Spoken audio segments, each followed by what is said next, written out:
Hi, and welcome to my official movie collection video.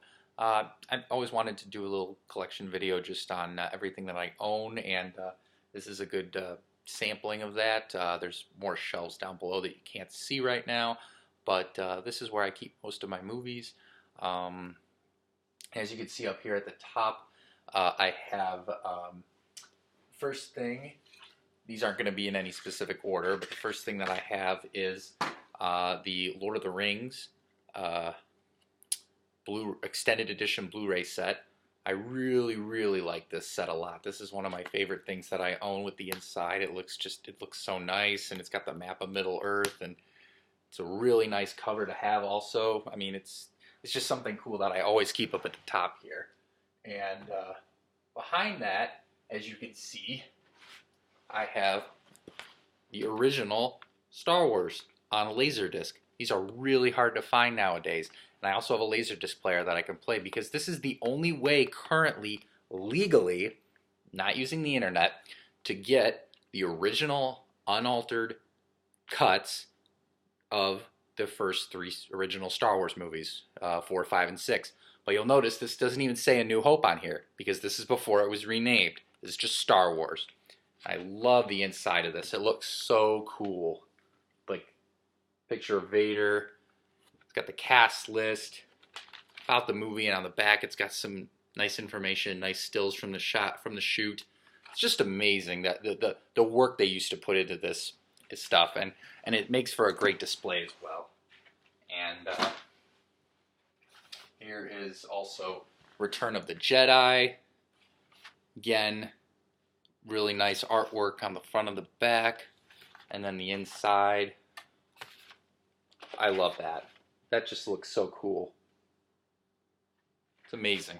I mean, yeah, these things do take up a lot of space, but at the same time, it just looks amazing to have on your shelf. So, going in no particular order here,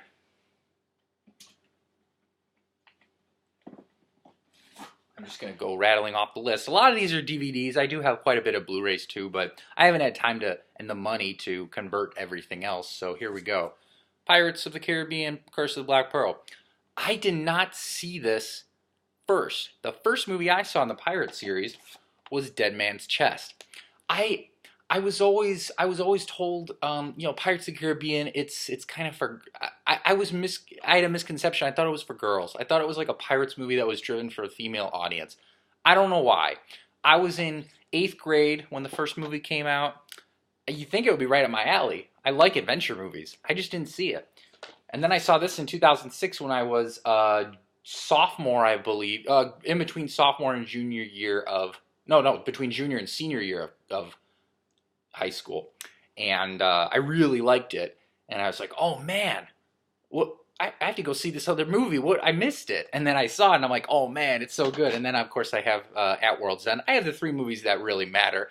I don't own On Stranger Tides. I don't ever want to own that movie. I don't like that movie, but I still think obviously this is the best of the trilogy. But Dead Man's Chest is pretty good. I really like Dead Man's Chest. It's got good stuff in it. At World's End, I could take it or leave it. It's okay. Parts of it I like. Parts of it are just too bloated. Next up is Get Shorty. I really like this movie. I think I discovered this movie because I was watching a behind the scenes documentary on Jackie Brown, and Quentin Tarantino was talking about how he could either have directed this or Rum Punch, which got turned into Jackie Brown. And I was like, well, Quentin Tarantino was considering directing Get Shorty. I kind of want to see it because it might be interesting. Turns out it's really amazing. It's one of the funniest movies out there about like the movie business, and I really liked it the first time. I think I just impulse bought it. I didn't even look at anything about it. I just bought it, and I really like this cover too. It's really neat. It's got the got a really great presentation there. Oh, guess the movie's out right now. But I really like this movie. And John Travolta's great in it. And so is everybody's great in this movie. Danny DeVito is also pretty funny in it, playing like a typical Hollywood A-lister. Anyway, it's just a great movie. All right, moving on here. Green Zone. I think I bought this with Inglorious Bastards at Target one day because it was like a buy one get one free from from the studio Universal Studio Films, because Universal distributed on home video at least Inglorious Bastards and this movie. I watched it once. I didn't like it. I'm probably never gonna watch it again. But anyway, it's not a great war movie. It's a little too much shaky cam. It's Paul Greengrass, and it worked in the Bourne movies, but here it's just feels kind of tacky. X-Men First Class. I really liked this movie a lot, and I still haven't opened it yet, but I've seen it a lot. I see it on TV a lot, which is probably why I haven't opened it yet.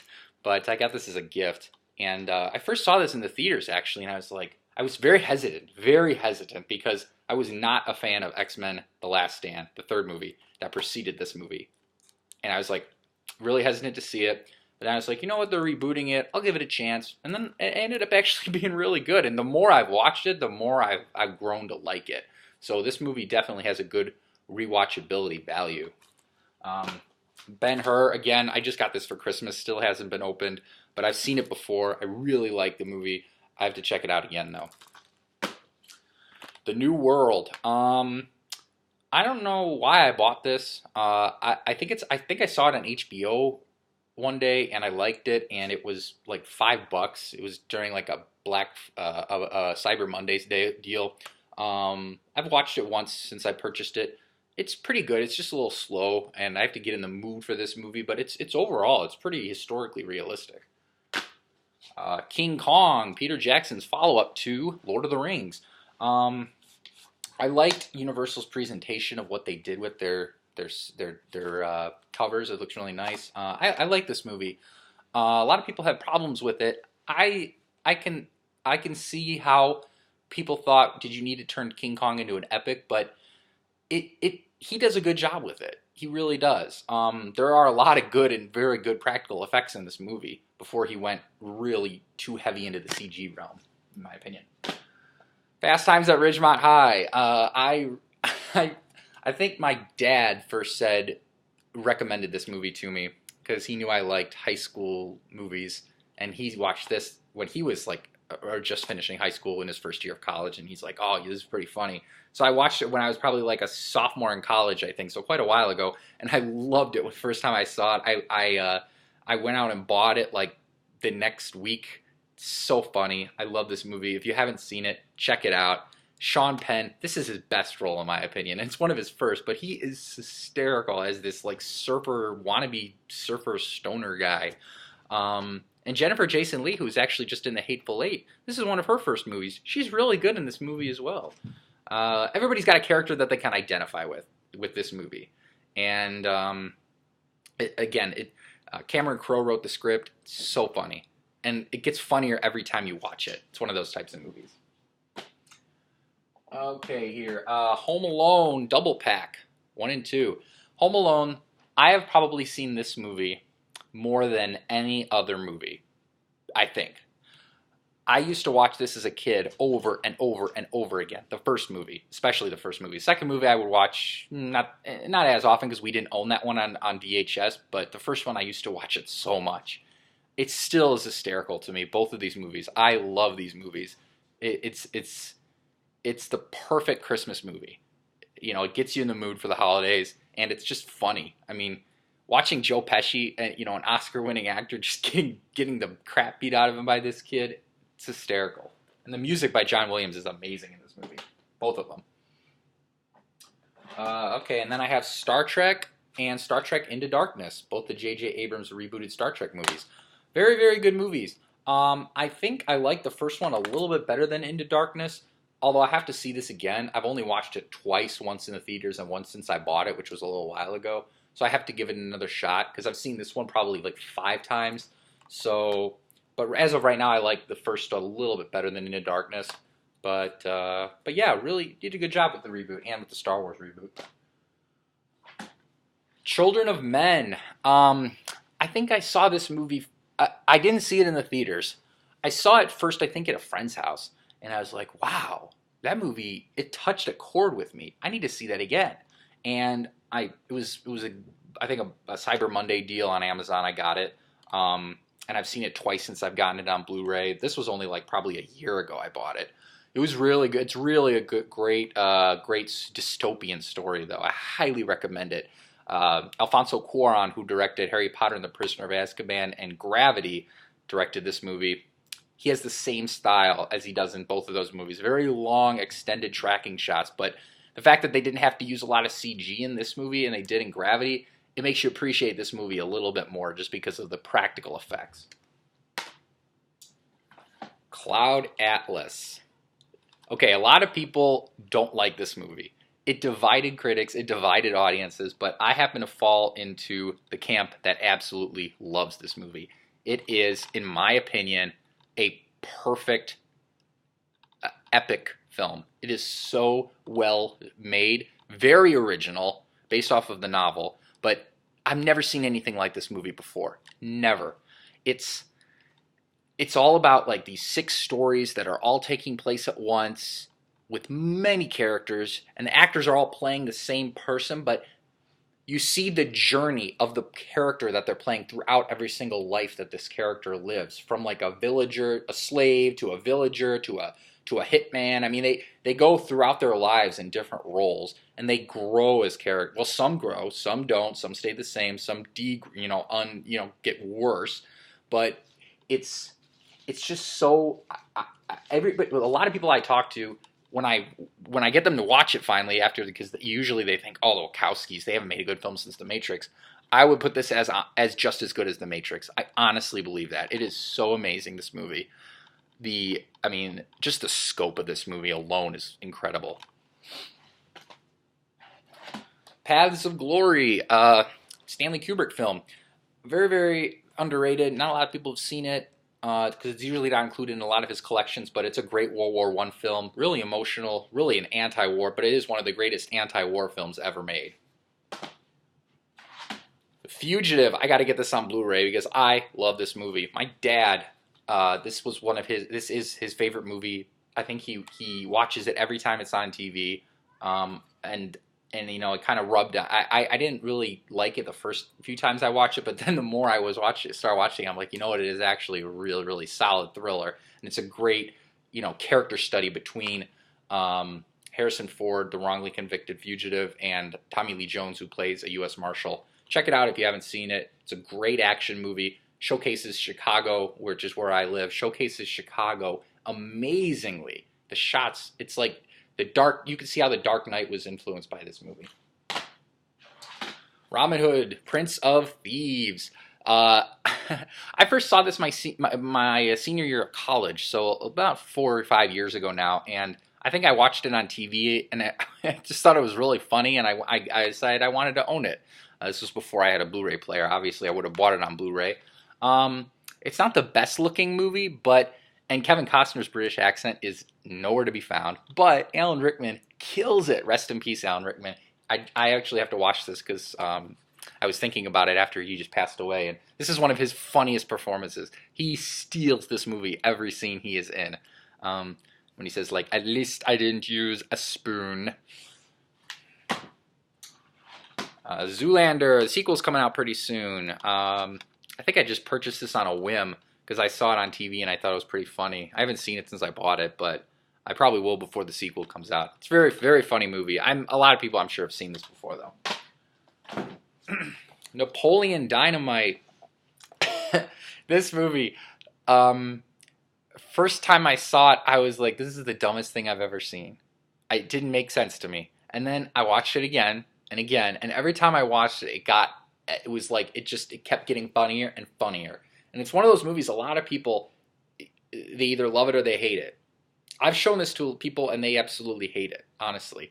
But me and a lot of my family members, we can quote this like all day, every day. I mean, it's just like, Napoleon, give me some of your tots. No, go find your own. And Hysteric Goats. I saw this in the theaters, and the only reason I saw it in the theater was because I was a big fan of a lot of these actors. George Clooney, Jeff Bridges, Kevin Spacey, Ewan McGregor. It's a pretty decent story, but it's pretty funny too. A lot of people maybe haven't seen this movie. It looks like Burn After Reading a little bit, the cover, I always thought. And it is from You know, maybe it's the company that made the same cover. I don't know, but it's not like that movie. It's very it's like a war movie meets like a journalist movie. It's very interesting. The Last Samurai. Saw this in my Japanese history of Japan class in college, and I really liked it, and I bought it. It's definitely one of Tom Cruise's best performances. He is so good in this movie, and it is a really great anti-war movie, and it really it's so visually amazing to see how they filmed in New Zealand and made it look like, you know, feudal Japan. For history people, they'll love this movie because it is actually historically accurate. Can't go wrong with classic Die Hard. First is the best. It's the only one I own. Hammer horror series. Dracula has risen from the grave. Taste the blood of Dracula. Dracula AD and Horror of Dracula. All the good ones. I mean, I actually like pretty much all the Hammer horror Dracula films, and I usually watch these every Halloween. And when Christopher Lee passed away, I went back and watched these again. I love these movies. It's like, it can't be horror B-movie stuff, but it's got amazing production values. The sets are incredible, and Christopher Lee gives a great performance in every one. Sleepy Hollow. Tim Burton's, you know, really good efforts. I like the story of Sleepy Hollow. Johnny Depp gives a really funny, interesting performance as Ichabod Crane. He's kind of like a, he is a dweeb, so to speak, but you know, it's interesting. Okay, we're just gonna do all the Tim Burton movies really quick because I own almost every one. Pee-wee's Big Adventure. My bike. Nightmare Before Christmas. I know he didn't direct this movie, but if Tim Burton hadn't come up with this story, this movie would not be in existence. Great stop-motion animation. I'm sure a lot of people have seen this. I used to watch this so much as a kid. I loved it. I still love it. Beetlejuice. I mean, Michael Keaton basically steals this movie, and I hear they're making a sequel. Hopefully, it's as good. I know it won't be as good as this movie, but if I can get some good laughs out of it, I'll take it. Original '89 Batman. I really like this movie. I still got to get Batman Returns. I don't own that, unfortunately, and I think that's actually the better movie of the two Tim Burton Batman movies, but this is still good, and I'll pop it in occasionally. That Prince music, though. Oh. Get those wonderful toys. Edward Scissorhands, the favorite movie for anybody that ever felt like an outsider. You could say that about a lot of Tim Burton's movies, but this movie really touched an emotional beat with me, and it's one of Johnny Depp's best performances. Really not a lot of dialogue, but it's all conveyed in his eyes and in his body language. Big Fish. Tim Burton, one of Tim Burton's best movies. I think it might be my second or third favorite Tim Burton movie. A lot of people say it's too overly sentimental, but I don't see it that way. I actually really, really like this story of a father and a son trying to reconnect with his father and understand his history. And it's like a blending of fiction and truth, and the son trying to reconcile which is which. Really an interesting movie. Perfect for Tim Burton.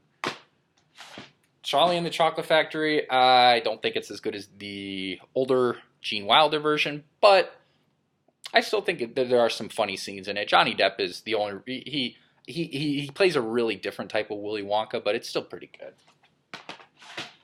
Alice in Wonderland. I liked this the first time I saw it, and then I went back and I'm like, no, this is not as good as the Disney classic. I'm sorry, but it's just there's way too much CG, no practical effects, and Johnny Depp is just hamming it up in this to the point of absurdity. All right, let's go through all my Disney films now. Bambi. This is my favorite Disney movie of all time. I have to get this on Blu-ray. This movie, it has everything that you would want in a Disney movie. It's dark. There's not a lot of dialogue. There's really not a lot of story either, but it's more about emotion, like a progression of emotions that you feel throughout this movie. And I just think it is one of the most beautifully animated films ever. You can't beat hand-drawn animation. Pinocchio, same thing. One of the most amazing hand-drawn. It's been called one of the best animated movies of all time, specifically because of the great work that they did, and it's a great story too. It's funny.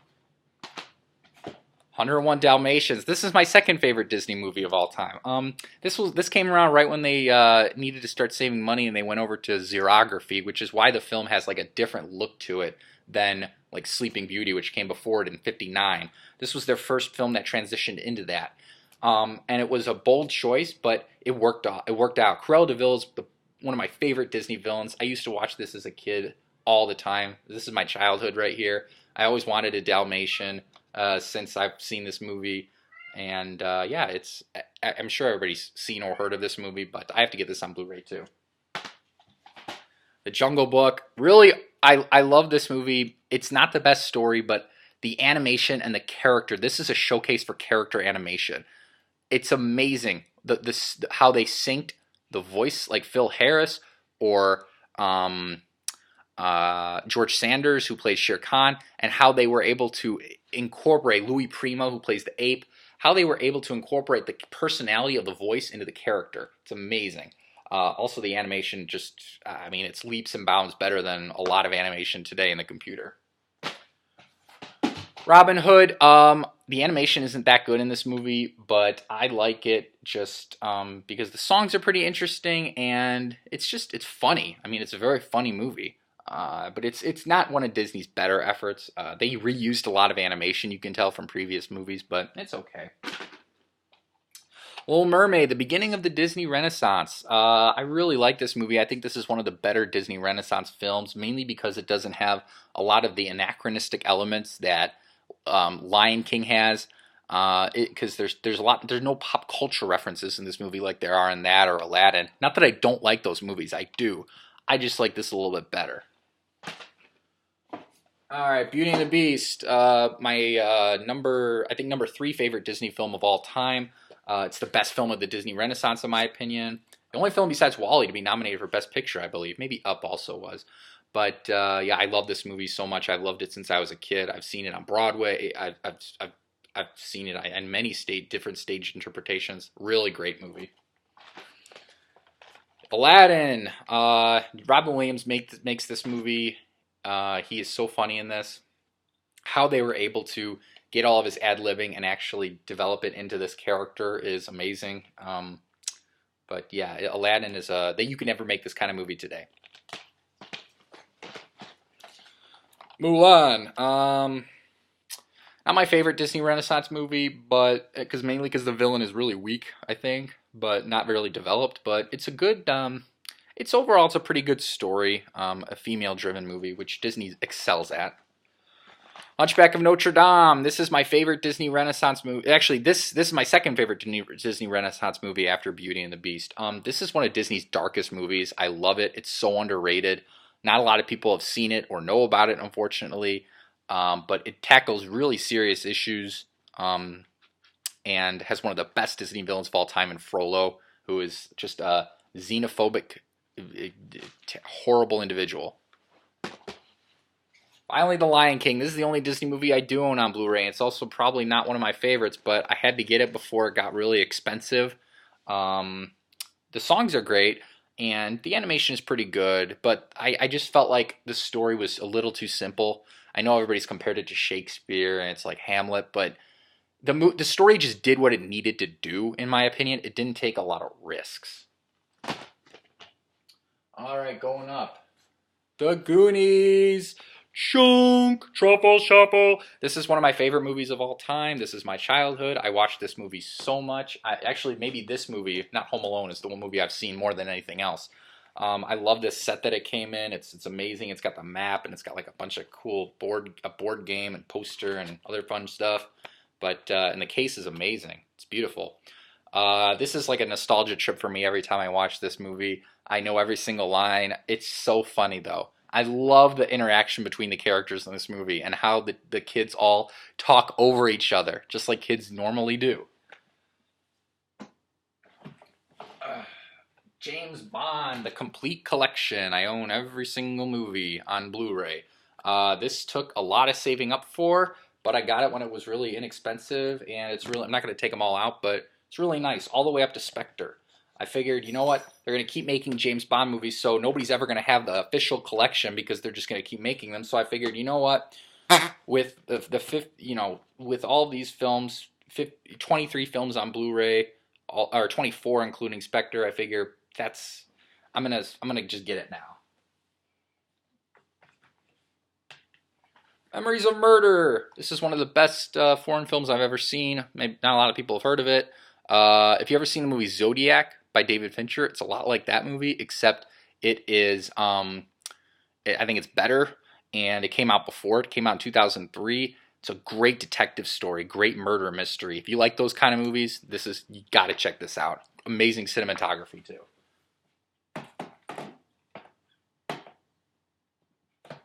All right, I'm just going to start going through all these here quicker. Willy Wonka and the Chocolate Factory. I already talked about it. I like it better than the other one. Watchmen, the director's cut. I didn't like this movie the first time I saw it. I've seen it a few more times since, and it grows on me every single time. It's faithful to the graphic novel, and even though Zack Snyder is not the best writer of dialogue, the visuals are amazing in this movie. 8½, Federico Fellini.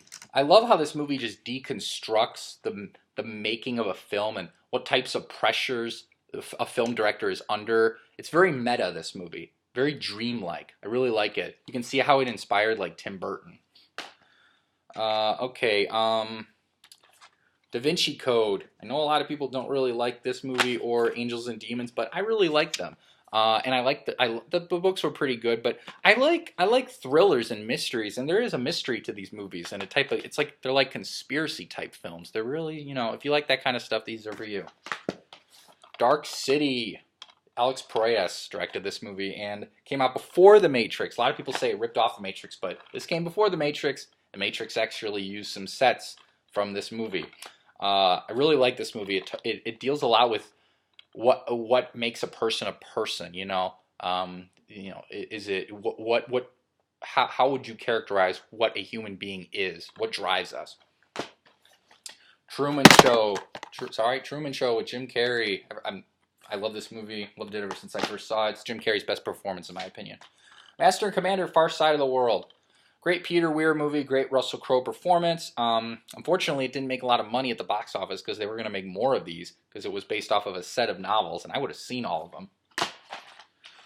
Blade Runner. I have this on order for the 30th anniversary Blu-ray. This is the final cut DVD 2-disc special edition. But I've seen it many times on Blu-ray. I don't own it yet. What more can be said that hasn't been said about that movie? American Gangster, my opinion, Ridley Scott's best movie probably of the last 15 years, and since Gladiator.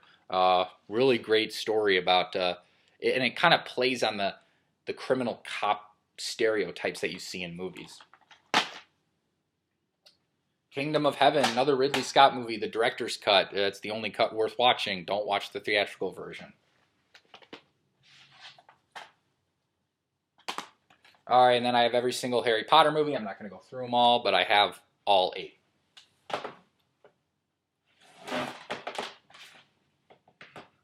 All right, and then we'll get into some Coen Brothers movies. Blood Simple, their first movie.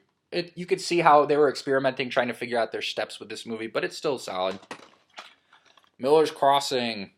I really like this movie. Good gangster story. Barton Fink. This is my favorite Coen Brothers movie, actually. It is amazing, the imagery, and this movie makes you think. It's one of the smartest movies out there. There's a lot of allegory in this movie. Reminds me of like a David Lynch type movie. Very surreal, but also very funny. Fargo. Consider one of their better movies. I really like it. Big Lebowski, my favorite comedy of all time. This movie is so funny, so quotable.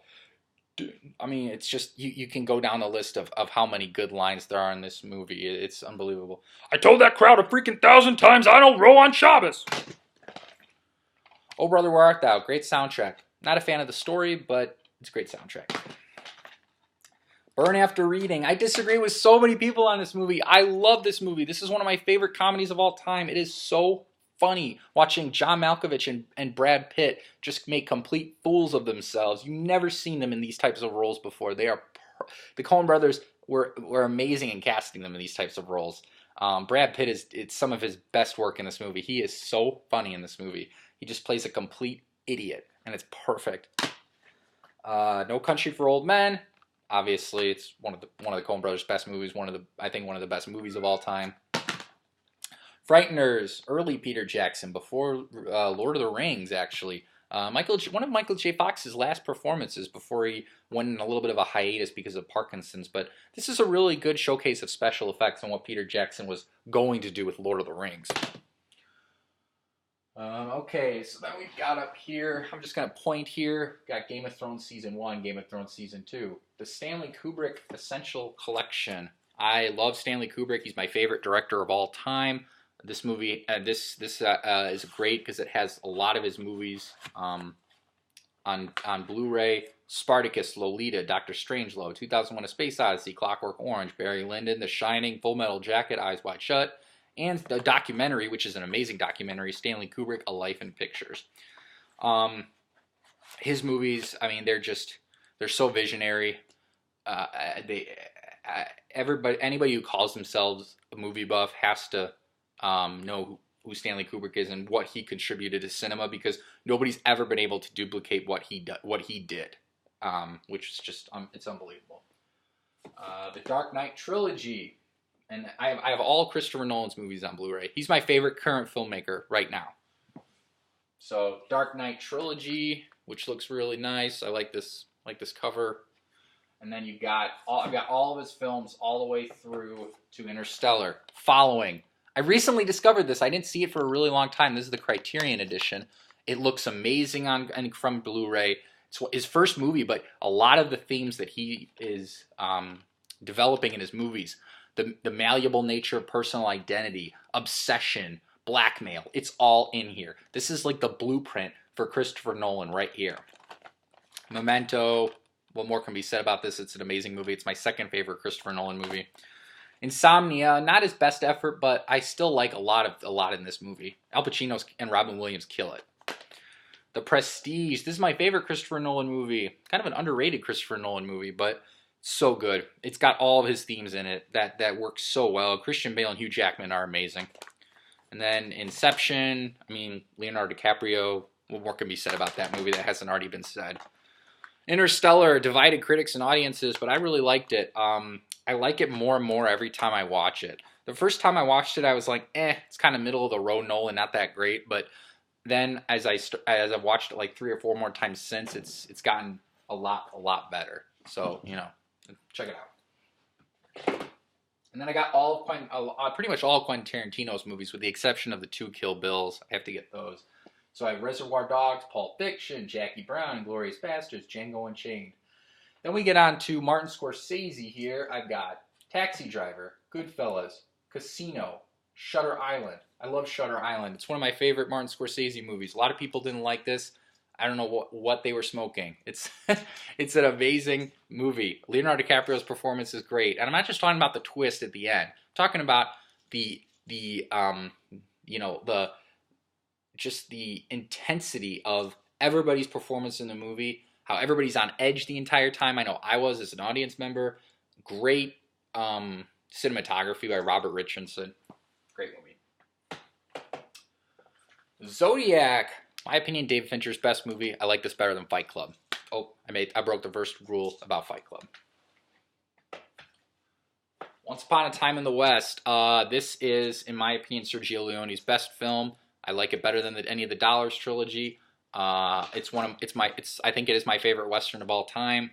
It's so good. Everything about the West and like the deconstruction of the West can be found in this movie. Amazing performances all around, from Henry Fonda to Charles Bronson to Claudia Cardinale. It's just a great movie. Just the look of it too. Rear Window, my favorite Alfred Hitchcock movie. I've seen a lot of his movies, but this one and Vertigo are the only 2 I've ever had the inclination to buy, because every time I watch this movie, I see something different. The voyeuristic nature of this movie, how it's all in this one apartment. The whole movie is in one apartment. How you can sustain the suspense is amazing, but he did it. So good. I think this might be one of my favorite movies of all time. It's definitely in my top 5. I've seen this movie. I was so happy when Criterion announced they were releasing it on Blu-ray because it looks amazing on Blu-ray. It's one of the most visually amazing films I've ever seen, and this is David Lynch's best movie in my opinion. It's so just the dreamlike nature of the film, how you can never get your bearings on what's going on because it's like a dream. You're weaving in and out of consciousness throughout this movie, and the performances are great. The cinematography is beautiful. The writing is spot on. In fact, the fact that this was a TV pilot initially and then they turned it into a movie, that speaks volumes because a lot of things would just completely fail. And this has been named on a lot of best movies of the decade lists, and it's creeping up as one of the best art house films of all time, and I agree. It is so amazing. If you haven't seen Mulholland Drive yet, you have to watch it. Just a great movie. Really dark. It's not for everybody, but it's amazing. We got Superbad, the Steelbook edition. I really like this Steelbook. I got it at, I think I got it at Best Buy, I believe. Just looks so cool. I mean, it just has a great look to it. The inside too has a really great look to it. I love this movie. I love coming of age high school movies, and I saw this right at the end of high school. This came out my senior year of high school, so it was definitely made for me. You know, a lot of films like American Pie, Fast Times at Ridgemont High, Breakfast Club, they're made for that group of kids. Well, this was made for my generation that graduated from high school, you know, in the 2007, 2008 time period.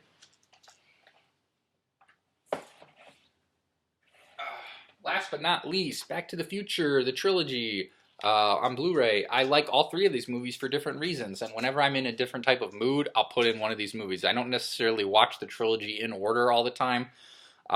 It just depends. Like if I'm in a, you know, if I want to watch like just classic filmmaking, I'll watch the first movie. If I'm in the mood for a fun Western, I'll watch the third, and then if the second one, is just fun. I mean, I love how it goes. You keep going back and forth throughout time, going backwards, forwards. In the second movie, it's nonstop. It doesn't let go, and I love that aspect of it. But yeah, this is what I'll always remember Michael J. Fox for, these movies and Family Ties. So that is all my movies. Exhausting, I know, but I tried to talk a little bit about each one, give you my thoughts. Now I got to put them all back on the shelf. But you know, hopefully I can start to get some more Blu-rays. I've tried to start buying. Oh, I only buy Blu-rays now, but over time I'm trying to replace all my DVDs with Blu-rays. But yeah, so that's my whole collection. I'm losing my voice now, so well, thanks for watching if you did, and feel free to comment below on maybe a video reply of your collection, or on what maybe your favorite movie was from my collection. You know, because my movies a lot of them are kind of recent, but I do have some old ones in there, and I have seen a lot of older movies. I've seen a lot, but I just unfortunately don't own a lot of older movies. I'm getting there. So that's, you know, that's definitely down the line. So anyway, thanks for watching.